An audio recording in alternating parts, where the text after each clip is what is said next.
നമസ്കാരം, ഡ്രൈവിംഗ് ഓട്ടോയുടെ ഏറ്റവും പുതിയ എപ്പിസോഡിലേക്ക് എല്ലാവർക്കും ഒരിക്കലും സ്വാഗതം. പിന്നിലുള്ളത് ഹോണ്ട ഹൈനസ് CB350 ആണ്. ഞങ്ങൾ ഇന്നത്തെ വീഡിയോ എന്ന് പറയുന്നത് ഒരു പ്യുവർ ഓണർഷിപ്പ് റിവ്യൂ ആയിരിക്കും. ഈ വാഹനം കരസ്ഥമാക്കിയതിനു ശേഷം ഓണറിന് പറയാനുള്ള കാര്യങ്ങളെല്ലാം നമ്മൾ ചോദിച്ചു വെച്ചിട്ടുണ്ട്. അതിനെപ്പറ്റിയായിരിക്കും നമ്മൾ സംസാരിക്കുന്നത്. പിന്നെ മോറോവർ വണ്ടിയുടെ ലുക്ക് വൈസ് ഉള്ള കാര്യങ്ങളെല്ലാം നമ്മൾ വളരെ വേഗത്തിൽ പറഞ്ഞു പോകും.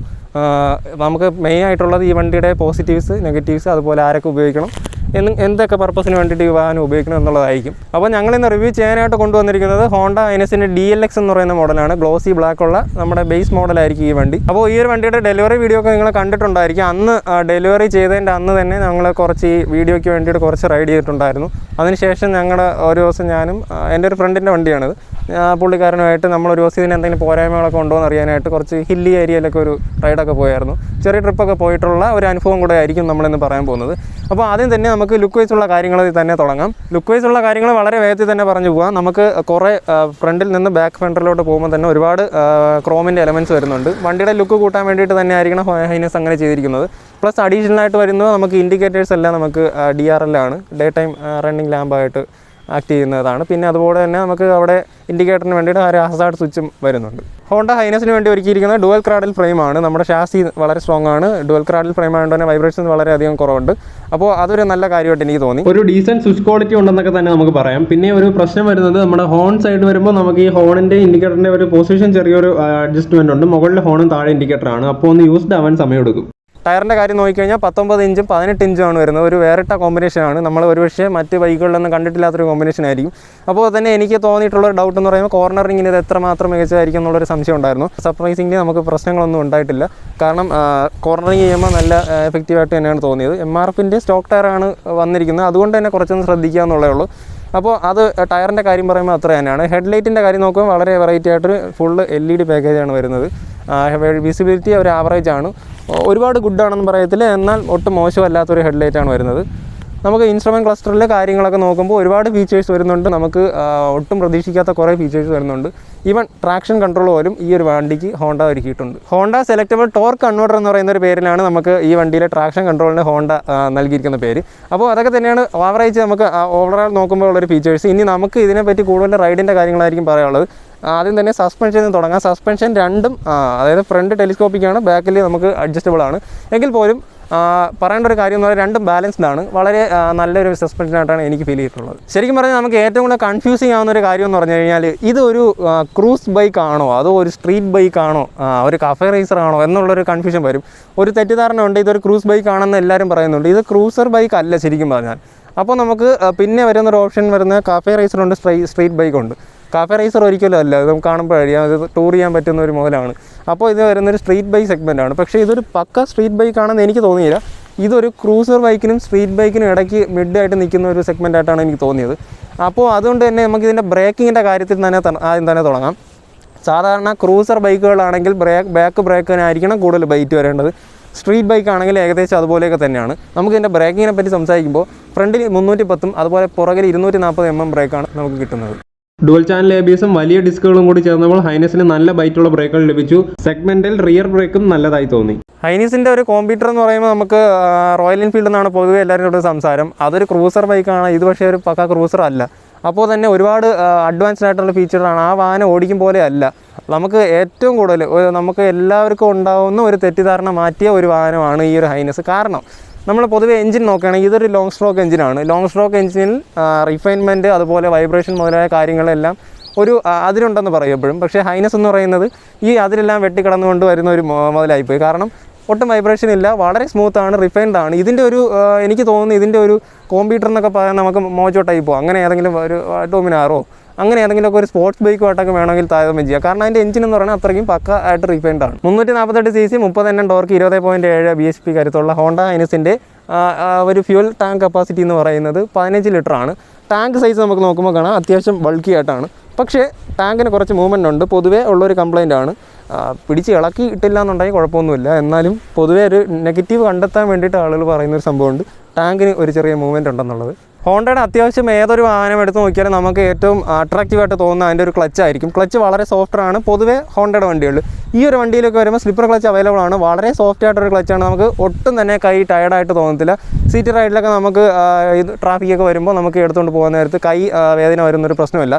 മോറോവർ വണ്ടിക്ക് 181 കിലോഗ്രാം ഭാരമുണ്ട്. നിങ്ങൾ ഈ വണ്ടിയുടെ മേളിൽ കയറി ഇരുന്ന് ഒന്ന് നൂത്ത് കഴിഞ്ഞാൽ നിങ്ങൾ ഒരിക്കലും വിശ്വസിക്കത്തില്ല.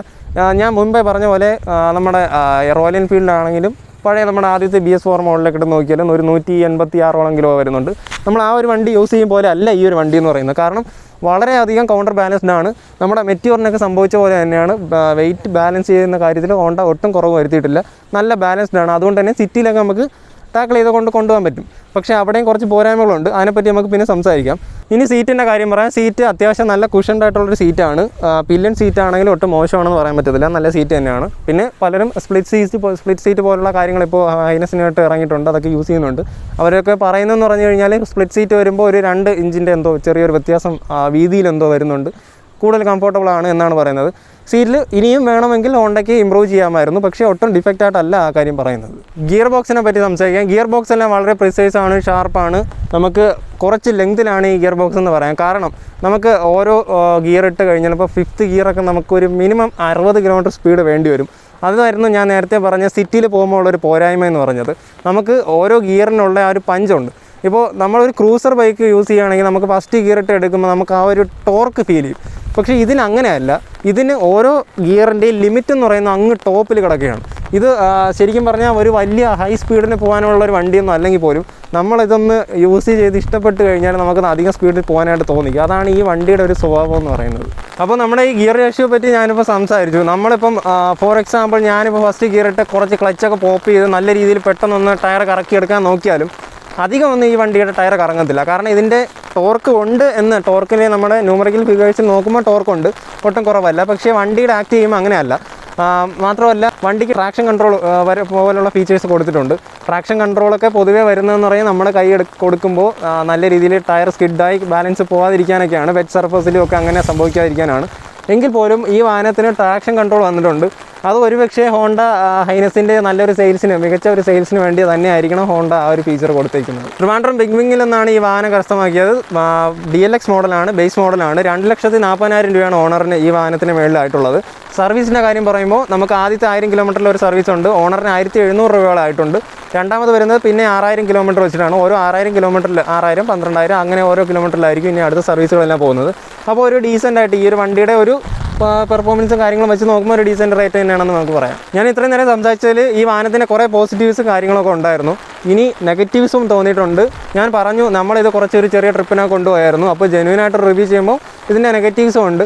അതിനെപ്പറ്റി ഞങ്ങൾ സംസാരിക്കാം. എങ്കിലും ആദ്യം തന്നെ ഞാൻ ആദ്യം വീഡിയോയുടെ തുടക്കത്തിൽ പറഞ്ഞ പോലെ ഇത് ആർക്കൊക്കെ എന്തിനൊക്കെ ഉപയോഗിക്കാം എന്നുള്ളതിനെ പറ്റി നമ്മളൊന്ന് സംസാരിക്കണം.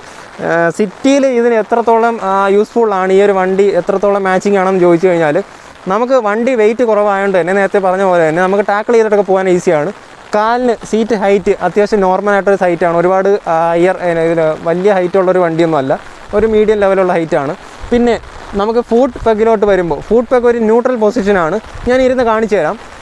ഫുട്ട് പെഗിൻ്റെ ഒരു പ്രത്യേകത എന്ന് പറഞ്ഞു കഴിഞ്ഞാൽ നമ്മൾ സാധാരണ ക്രൂസർ ബൈക്ക് ആണെങ്കിൽ കുറച്ച് ഫ്രണ്ടിലോട്ടായിരിക്കും കാലിരിക്കുന്നത്. സ്പോർട്സ് ബൈക്ക് ആണെങ്കിൽ നമുക്ക് കാല് പിന്നിലോട്ടായിരിക്കും വരുന്നത്. ഇതൊരു ന്യൂട്രൽ പൊസിഷനിലാണ് വരുന്നത്. പില്ലനിലോട്ട് വരുമ്പോൾ ഫുട്ട് റെസ്റ്റ് കുറച്ച് തിന്നറായി പോയി. അതൊന്ന് നല്ല കട്ടിയുള്ളതാക്കാമായിരുന്നു എന്ന് എനിക്ക് തോന്നി. കാരണം അത് സാധാരണ സ്പോർട്സ് ബൈക്കിലൊക്കെ കാണുമ്പോൾ പോലെ ഒരു നോർമലായിപ്പോയി. അത് കുറച്ചൊന്ന് വിട്ടുള്ളതായിരുന്നു. പില്ലിയനും കുറച്ചുകൂടെ കംഫർട്ടബിൾ ആയതിന്. അപ്പോൾ സിറ്റിയിൽ യൂസ് ചെയ്യുമ്പോൾ ഉള്ള ഏറ്റവും വലിയ പ്രശ്നം എന്ന് പറയുന്നത് ഇതിൻ്റെ ലോ ആൻഡ് ടോർക്ക് തന്നെയാണ്. ലോ ആൻഡ് ടോർക്ക് നമ്മൾ ക്ലച്ച് കൊടുക്കാൻ ആ ഒരു പഞ്ച് കുറവായതുകൊണ്ട് തന്നെ നമുക്ക് സംഭവിക്കുന്നതെന്ന് പറഞ്ഞു കഴിഞ്ഞാൽ ഗിയറിൻ്റെ ഓരോ സ്പീഡും വളരെ കൂടുതലാണ്. അപ്പോൾ നമുക്ക് സിറ്റിയിലൊക്കെ പോവുകയാണെങ്കിൽ മാക്സിമം നമുക്കൊരു സെക്കൻഡ്, തേർഡ്, ഫോർത്തൊക്കെ സ്വപ്നമാണ്. നമുക്ക് ഈ ഒരു വണ്ടിയിൽ എൻ്റെ അടുത്ത് ഇപ്പോൾ ഒരു 6th ഗിയറിൻ്റെ ആവശ്യം ഉണ്ടായിരുന്നു എന്ന് ചോദിച്ചാൽ പോലും ഞാൻ ഡെഫിനറ്റ്ലി നോയെ പറയുള്ളൂ. ഇതൊരു 5 സ്പീഡ് ഗിയർ ബോക്സ് ആണ്, ഒന്നുകൂടെ അത് ഓർമ്മിക്കുക. കാരണം നമുക്ക് ഒരു 5ാമത്തെ ഗിയർ എന്നൊക്കെ പറയുന്നത് 100ന് മുകളിലൊക്കെ പോകണമെങ്കിൽ മാത്രം ആവശ്യമുള്ളൊരു ഗിയറായിട്ട് ഈ ഒരു വണ്ടിക്ക് തോന്നിയിട്ടുള്ളൂ. 100ന് മുകളിൽ പോലും 4th ഗിയറിൽ വളരെ റിഫൈൻഡ് ആയിട്ടാണ് ഈ വണ്ടി ഓടുന്നത്. അതുകൊണ്ട് തന്നെ സിറ്റിയിൽ ഡെയിലി യൂസ് സിറ്റിയിലുള്ളവർ നല്ല ട്രാഫിക്കുള്ള ഏരിയയിൽ ഓടിക്കുന്ന ആളുകളാണെങ്കിൽ നിങ്ങൾക്ക് ചെറിയ രീതിയിലൊരു മടുപ്പ് ഉണ്ടാകാനുള്ള സാധ്യത ഉണ്ട്. കാരണം ഇത് തന്നെയാണ് ഗിയർ മാറി ഫ്രീക്വൻ്റ് ആയിട്ട് ഗിയർ മാറേണ്ട ഒരു പ്രവണത ഈ ഒരു വണ്ടി കാണിക്കും. അപ്പോൾ ഇതൊരു ഓഫ് റോഡിന് പറ്റിയ വണ്ടിയാണോ എന്ന് ചോദിച്ചു കഴിഞ്ഞാൽ ഡെഫിനറ്റ്ലി അതൊരു പെർഫെക്റ്റ് ഓഫ് റോഡർ ഒന്നാണെന്ന് പറയത്തില്ല. അത്യാവശ്യം ഓഫ് റോഡൊക്കെ കൊണ്ടുപോകാൻ പറ്റും, എങ്കിലും ഇതൊരു ഓഫ് റോഡർ വണ്ടിയാണെന്ന് ഞാൻ സജസ്റ്റ് ചെയ്യത്തില്ല. അതിനുള്ള രീതിയിലൊന്നും അല്ല ഈ ഒരു വണ്ടിയുടെ മാനുഫാക്ചറിങ് എന്ന് പറയുന്നത്. ഇത് കുറച്ച് ഹൈവേ ഓറിയൻറ്റഡ് ആയിട്ടൊരു വണ്ടിയാണ്, വളരെ സ്മൂത്തായിട്ട് ഹൈവേയിൽ ക്രൂസ് ചെയ്താൽ പോകാനായിട്ട് കഴിയും. പക്ഷേ ഈ ഒരു വണ്ടിയുടെ ഒരു പ്രത്യേകത എന്ന് പറഞ്ഞാൽ നമ്മളത് ഉപയോഗിച്ച് കഴിയുമ്പോഴേ മനസ്സിലാവും, വളരെ സ്മൂത്തറും അതുപോലെ തന്നെ കൈ കൊടുക്കുമ്പോൾ നമ്മളിങ്ങനെ വലിച്ചെടുത്ത് പോകുന്നൊരു സ്വഭാവമുണ്ട്. യൂഷ്വലി ഇത് കണ്ടുവരുന്നത് ഞാനിപ്പോൾ ഇതിൻ്റെ ഒരു എക്സാമ്പിൾ പറയുന്നുണ്ടെങ്കിൽ നിങ്ങൾ റോയൽ എൻഫീൽഡിൻ്റെ ഇൻട്രസെപ്റ്റർ കേട്ടിട്ടുണ്ടായിരിക്കും. ഒരു ട്വിൻ സിലിണ്ടർ വണ്ടിയാണ്. എക്സോസ്റ്റ് നോട്ടിൻ്റെ കാര്യം ഒരു ഒഴിവാക്കി കഴിഞ്ഞാൽ ഇതിനൊരു ട്വിൻ സിലിണ്ടറിൻ്റെ ഒരു ചെറിയ സ്വഭാവമൊക്കെ ഉണ്ട്, കാരണം കുറച്ച് വലിച്ചെടുക്കുന്നൊരു സ്വഭാവമുണ്ട്. അതുകൊണ്ട് തന്നെ ഹൈവേയിലൊക്കെ വളരെ സോഫ്റ്റാണ്, സ്മൂത്താണ്. അപ്പോൾ നമ്മൾ ഷോറൂമിൽ ചെന്ന് വണ്ടി ഇതുപോലെ ബുക്ക് ചെയ്ത സമയത്ത് ഒരാളിങ്ങനെ പറഞ്ഞായിരുന്നു, ഡെലിവറിയുടെ അന്ന് പറഞ്ഞായിരുന്നു, വണ്ടി എടുത്തതിന് ശേഷം ഡെലിവറിയുടെ ആദ്യ നാളുകൾ തന്നെ 100ന് മുകളിൽ പലരും വണ്ടി ഉപയോഗിച്ചിട്ട് കൊണ്ടുവന്നിട്ട് അതിൻ്റെ അഭിപ്രായങ്ങളൊക്കെ പറഞ്ഞായിരുന്നു. അപ്പോൾ നിങ്ങൾ ഈ വണ്ടി എടുക്കുകയാണെങ്കിൽ നിങ്ങൾക്ക് അങ്ങനെയൊക്കെ പോകാൻ തോന്നും. ആദ്യമൊന്നും അങ്ങനെ പോകാതിരുന്നു കഴിഞ്ഞാൽ നല്ല മൈലേജ് കിട്ടും. മൈലേജിനെ പറ്റി പറയാം. വണ്ടി എടുത്ത് അന്നത്തെ ദിവസം ഞാൻ ഏകദേശം ഒരു 50 കിലോമീറ്ററോളം ഈ ഒരു വണ്ടി റൈഡ് ചെയ്തിട്ടുണ്ടായിരുന്നു. എനിക്ക് അന്ന് വന്ന മൈലേജ് എന്ന് പറയുന്നത് ഒരു 40 മുതൽ 42-നുള്ളിലാണ് അന്ന് വന്നിരുന്നത്. ഇപ്പോൾ നമുക്കിതിനകത്തൊരു 35 മുതൽ 40-നകം കാണിക്കുന്നുണ്ട്. അത്യാവശ്യം നല്ല മൈലേജ് കിട്ടുന്നുണ്ട്. ഇപ്പോൾ ലോക്ക്ഡൗണൊക്കെ ആയതുകൊണ്ട് തന്നെ നമുക്ക് അധികമൊന്നും യൂസ് ചെയ്യാൻ പറ്റത്തില്ല, മിനിമം മൈലേജ് കാണിക്കുകയുള്ളൂ. നല്ല രീതിയിൽ ഉപയോഗിച്ച് കഴിഞ്ഞാൽ നല്ല മൈലേജ് കിട്ടുമെന്നുള്ള കാര്യം ഉറപ്പാണ്. പുതിയ എല്ലാ വാഹനങ്ങളിലും കാണുന്ന പോലെ തന്നെ അലോയ് വീലെല്ലാം വാഹനത്തിന് ലഭിച്ചിട്ടുണ്ട്. അഡീഷണൽ എനിക്ക് ഒരു നല്ല കാര്യം തോന്നിയെന്ന് പറഞ്ഞു കഴിഞ്ഞാൽ ചെയിൻ സ്പ്രോക്കറ്റിൻ്റെ കാര്യത്തിൽ നോക്കാം. ചെയിൻ സ്പ്രോക്കറ്റ് നമുക്ക് അത്യാവശ്യം ഇതിൻ്റെ ഒരു ഡിസൈൻ നോക്കിക്കഴിഞ്ഞാൽ കുറച്ച് സ്പോർട്ടി ടൈപ്പായിട്ടൊരു ഇതായിട്ട് ചെയിൻ സ്പ്രോക്കറ്റായിട്ട് തോന്നും. എങ്കിലും നമുക്ക് നോക്കാം, സ്പോർട്ട് ബൈക്കുകളിൽ ഈ കാണുന്ന ഒരു തിക്നെസ് ചെയിൻ സ്പ്രോക്കറ്റ് കാണാറില്ല. പക്ഷേ ഇവിടെ കണ്ടോ, ഇത് പെർഫോമൻസ് ഓറിയൻറ്റഡ് ആയിട്ടുള്ള ഒരു ചെയിൻ സ്പ്രോക്കറ്റായിട്ടാണ് എനിക്ക് തോന്നിയത്. അത്യാവശ്യം തിക്കാണ്, നല്ല ലൈഫ് കിട്ടുന്ന ചെയിൻ സ്പ്രോക്കറ്റ് ആണെന്നാണ് അപ്പിയറൻസിൽ എനിക്ക് തോന്നിയത്. മാത്രമല്ല ഈ ഒരു ഡിസൈൻ ആയതുകൊണ്ട് തന്നെ വണ്ടിക്ക് ടോപ്പ് എൻഡിലോട്ട് എത്താൻ സാധിക്കും. ഈ ഒരു ചെയിൻ സ്പ്രോക്കറ്റിൻ്റെ ഒരു ഡിസൈൻ ഒരുപക്ഷെ മാറിയിരുന്നെങ്കിൽ കുറച്ചുകൂടി ലോ ആൻഡ് ടോർക്ക് തോന്നിയേനെ എന്നുള്ളൊരു കാര്യം എനിക്ക് തോന്നി. എഞ്ചിൻ്റെ സ്പെക്കും കാര്യങ്ങളെല്ലാം പറഞ്ഞു, പെർഫോമൻസ് എല്ലാം നമ്മൾ എക്സ്പ്ലെയിൻ ചെയ്തായിരുന്നു. ഇതൊരു ലോങ് സ്ട്രോക്ക് എഞ്ചിനാണ്, നമ്മുടെ ഒരു വിൻറ്റേജ് ഓൾഡ് സ്കൂൾ മോട്ടോർ സൈക്കിളിലൊക്കെ വരുന്ന പോലൊരു എഞ്ചിൻ ടൈപ്പാണ്. പക്ഷേ നമുക്ക് നോക്കുമ്പോൾ അറിയാം, ഇവിടെ എയർ കൂൾഡ് എഞ്ചിനാണെങ്കിൽ പോലും നല്ല രീതിയിൽ മെഷീൻ ഷേപ്ഡ് ആയിട്ടുള്ളൊരു എഞ്ചിനാണ്. നമുക്കിപ്പോൾ സൈഡൊക്കെ നമുക്ക് വാൾസ് എല്ലാം കാണുമ്പോൾ അറിയാം, എയറെല്ലാം നല്ല രീതിയിൽ കയറി പുറത്തേക്ക് പോകുന്ന ഒരു ഡിസൈനാണ് വന്നിരിക്കുന്നത്. വണ്ടി ഡെലിവറി സമയത്ത് നല്ല ഹീറ്റിംഗ് ഒക്കെ തോന്നിയായിരുന്നു. ഇപ്പോൾ അത് നോർമലായിട്ട് വന്നിട്ടുണ്ടെന്നാണ് ഓണറും പറയുന്നത്. അപ്പോൾ ഇതൊക്കെ തന്നെയാണ് നമ്മുടെ ഒരു ഹൈനസിൻ്റെ ഒരു പ്രത്യേകത. ലുക്ക് വൈസിലൊക്കെ നമുക്കിവിടെ ബാഡ്ജ് എല്ലാം കൊടുത്തിട്ടുള്ളതുകൊണ്ട് തന്നെ ബൾജ് ചെയ്തിരിക്കുന്നതുകൊണ്ട് നല്ലൊരു ലുക്ക് വരുന്നുണ്ട്. അതുപോലെ തന്നെ നമുക്കിവിടെ പുറകിൽ നമുക്ക് നോക്കുമ്പോൾ ഇവിടെ ക്രോം ഫിനിഷ് ആണെങ്കിൽ പോലും ഒരു വെറൈറ്റി ആയിട്ട് നമുക്ക് തോന്നുന്നത് ഇതിൻ്റെ ഒരു ടൈൽ ലാമ്പാണ്. നല്ല മനോഹരമായിട്ടൊരു ടൈൽ ലാമ്പും വാഹനത്തിന് നൽകി. ഹൈനസിൻ്റെ ലോഞ്ച് മുതൽ അറ്റ് ദ പ്രസൻറ്റ് നമ്മൾ ഏറ്റവും കൂടുതൽ ഇഷ്ടപ്പെടുന്ന ഒരു സംഭവം ഇതിൻ്റെ ഒരു എക്സോസ്റ്റ് നോട്ട് തന്നെയാണ്. ഞാൻ ജസ്റ്റ് സ്റ്റാർട്ട് ചെയ്ത് കേൾപ്പിച്ച് തരാം. വളരെ സ്മൂത്തറാണ്. നമുക്കിതിനകത്ത് അനാവശ്യമായിട്ടുള്ള സൗണ്ടുകളൊന്നും കേൾക്കുന്നില്ല. നമുക്ക് ഇങ്ങോട്ട് വരുമ്പോൾ കാണാം, ഇവിടെ ഈ എക്സോസ്റ്റിൽ നിന്ന് വരുന്ന സൗണ്ട് വളരെ വളരെ നമുക്ക് എന്താ പറയുക, റിഫൈൻഡ് ആയിട്ടൊരു സൗണ്ടാണ്.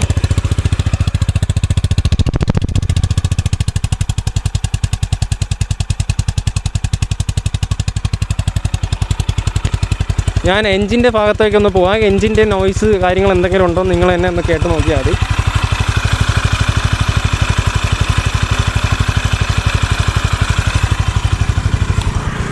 അപ്പോൾ ഇതാണ് ഈ ഒരു വണ്ടിയുടെ എക്സോസ്റ്റ് നോട്ട് എന്ന് പറയുന്നത്. വളരെ നല്ലൊരു എക്സോസ്റ്റ് നോട്ടായിട്ടാണ് തോന്നിയത്. കാരണം ലോങ് സ്ട്രോക്ക് എഞ്ചിൻ്റെ ഒരു എപ്പോഴും ഉണ്ടാകുന്ന ഒരു പ്രശ്നം എന്ന് പറയുന്നത് അതിൻ്റെ ഒരു എഞ്ചിൻ നോയ്സായിരിക്കും.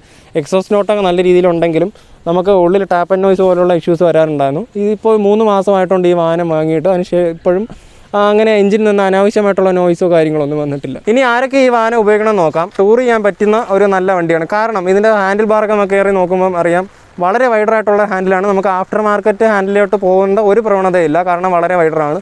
ഫീച്ചേഴ്സ് കാര്യങ്ങൾ നോക്കുമ്പോൾ വിത്ത് USB ചാർജിങ് വരെ വരുന്നുണ്ട്. അപ്പോൾ സാധാരണ നമുക്ക് അത്യാവശ്യം ടൂറിങ്ങിന് പോകണം എന്നുള്ളൊരു കൺസെപ്റ്റിലും ആയതുകൊണ്ട് തന്നെ ആയിരിക്കണം നമ്മുടെ ഹോണ്ട ഈ ഒരു വണ്ടിക്ക് അങ്ങനെയുള്ള ഫീച്ചേഴ്സ് കൊടുത്തിരിക്കുന്നത്. അപ്പോൾ ഞാൻ കുറേ നേരം കൊണ്ട് വാദം വരാതെ ഇങ്ങനെ സംസാരിക്കുന്നുണ്ട്.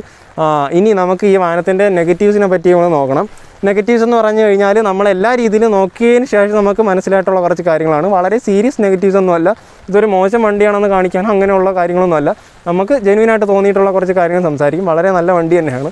അപ്പോൾ നമുക്ക് അതിനേക്ക് കിടക്കാം. നമ്മുടെ ഓണറിൻ്റെയും അതുപോലെ തന്നെ ഒരുപാട് ആളുകളുടെ ഒരു സജഷൻ കേട്ടായിരുന്നു. വണ്ടിയുടെ ഡിസൈനൊക്കെ ഓവറാൾ നോക്കുമ്പോൾ നല്ല രസമുണ്ട്, പക്ഷേ കുറച്ച് അപാകതകളുണ്ട്. നമുക്ക് ഇവിടെ തന്നെ തുടങ്ങാം. മഡ് ഗാർഡിൻ്റെ കാര്യത്തിൽ തന്നെ കുറച്ചുകൂടെയൊക്കെ ലെങ്ത് കൊടുത്തിരുന്നെങ്കിൽ നമ്മുടെ വണ്ടി കുറച്ചുകൂടെ വൃത്തിയായിട്ടിരുന്നേനെ. കാരണം ഇപ്പോൾ കഴുകിയെടുത്തുകൊണ്ട് വന്ന വണ്ടിയാണ്. ചെറിയ രീതിയിലുള്ള എന്തെങ്കിലും ചെളികളിലോ മണ്ണിലൊക്കെ കയറി കഴിഞ്ഞാൽ വണ്ടി നല്ല രീതിയിൽ പൊടിയും മണ്ണും അടിക്കുന്നുണ്ട്. അങ്ങനെ ഒരു ഇഷ്യൂ ഉണ്ട്. നമുക്ക് ടയറിൻ്റെ പാറ്റേൺ നേരത്തെ പറഞ്ഞായിരുന്നു, ഫ്രണ്ടിലും ബാക്കിലും 18-ൻ്റെയും ആ ഒരു 19-ൻ്റെയും റേഞ്ച് വരുന്നതുകൊണ്ട് തന്നെ ചെളി തെറിക്കാനുള്ള സാധ്യത പിന്നെയും കൂടുതലാണ്. നമുക്ക് ഇവിടെ നോക്കിക്കഴിഞ്ഞാലും ഈ സൈഡ് ഭാഗങ്ങളിലും ചെളി പെട്ടെന്നായിട്ട് അടിക്കുന്നതായിട്ട് കാണുന്നുണ്ട്. അപ്പോൾ മഡ് ഫ്ലാപ്പ് പോലുള്ള കാര്യങ്ങൾ ഉപയോഗിച്ച് കഴിഞ്ഞാൽ ചെളി തെറിക്കുന്ന പ്രശ്നങ്ങൾ കുറയ്ക്കാമെന്നായിരുന്നു നമ്മുടെ ഒരു ഐഡിയോളജി. പക്ഷേ പലരും ഇതിൻ്റെ പുതിയ മഡ് ഫ്ലാപ്പുകളൊക്കെ വരുന്നുണ്ടായിരുന്നു. അപ്പോൾ അതൊക്കെ യൂസ് ചെയ്തതിന് ശേഷമുള്ള റിവ്യൂ എന്ന് പറഞ്ഞു കഴിഞ്ഞാൽ അതുകൊണ്ടും വലിയ യൂസ് ഇല്ല, എങ്കിലും വീണ്ടും പഴയ പോലെ ചെളി തെറിക്കുന്നു എന്ന് കേട്ടു.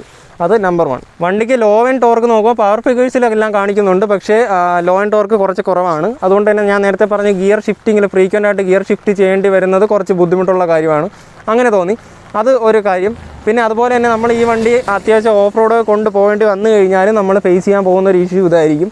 നമ്മൾ ഫസ്റ്റ് ഗിയർ ഇട്ടിട്ട് എടുക്കാൻ നേരത്ത് ഉള്ള ഒരു പഞ്ച് കുറവാണ്, പക്ഷേ സ്പീഡിൻ്റെ കാര്യത്തിൽ ഹൈവേയിൽ നല്ല രീതിയിൽ പോകുന്നുണ്ട്. അപ്പോൾ ലോ ആൻഡ് ടോർക്ക് കുറച്ചുകൂടി എഫക്റ്റീവായിട്ട് വണ്ടിയുടെ എഞ്ചിന് കൊടുക്കായിരുന്നു. നല്ല സീറ്റൊക്കെ തന്നെയായിരുന്നു പറഞ്ഞത്. സീറ്റ് വേണമെങ്കിൽ ഇമ്പ്രൂവ് ചെയ്യാമെന്നാണ് ഞാൻ നേരത്തെ പറഞ്ഞത്.